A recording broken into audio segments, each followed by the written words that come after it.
Dottore Vicaro, una convenzione con la Federfarma per attivare un servizio da parte dei cittadini che possono prenotarsi per le visite in ospedale o nei centri specializzati. Sì, una convenzione che è un logico completamento di un percorso che abbiamo iniziato 3 anni fa, perché quando si è insediata questa direzione vi ricordo che avevamo file lunghissime nei poliambulatori, negli ospedali, perché si dovevano fare le doppie file, quella per prenotare e poi quella per pagare il ticket. Spesso i cittadini, gli utenti esasperati chiedevano l'intervento delle forze dell'ordine, spesso dei giornali, e quindi studiando il problema sostanzialmente non potendo assumere, perché sapete che noi non possiamo assumere, abbiamo deciso di mettere in essere dei rimedi alternativi.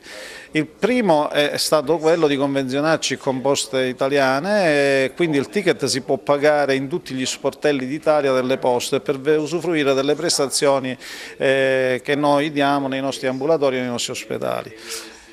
La prenotazione avviene tramite numero verde, quindi è totalmente gratuita, per cui i cittadini dalle loro case, dai loro paesi, senza necessità di recarsi più ad Agrigento, a Sciacca, a Ribera, Canicattì o Licata, dove i luoghi soprattutto dove ci sono gli ospedali, da casa direttamente possono fare tutto, quindi un notevole vantaggio sia per loro sia per i nostri dipendenti. Devo dire che non hanno più quel sovraccarico di lavoro. Il completamento del servizio è stato dato con la convenzione e con le farmacie, perché le farmacie, oltre a dare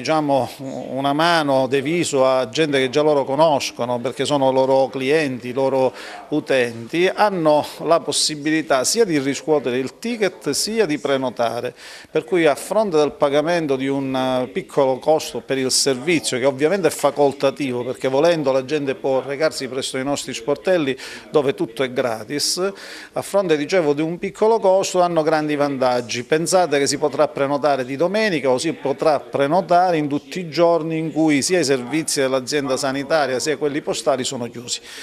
Allora, la convenzione consiste, come ho detto io in conferenza stampa, ci siamo arrivati a un accordo quadro a livello regionale, ma in pratica si rifà alla legge 69, cioè quella dei servizi e della farmacia. Noi siamo nelle condizioni, adesso avendo firmato questo protocollo con l'ASP di Agrigento, di poter effettuare prenotazione delle visite,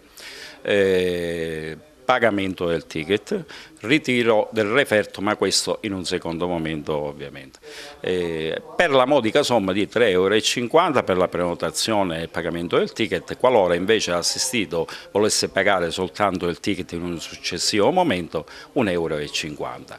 Inteso che l'ASP aveva fatto una convenzione con le poste per far pagare il ticket a 1,30 €, quindi dico, noi siamo di 20 centesimi superiori.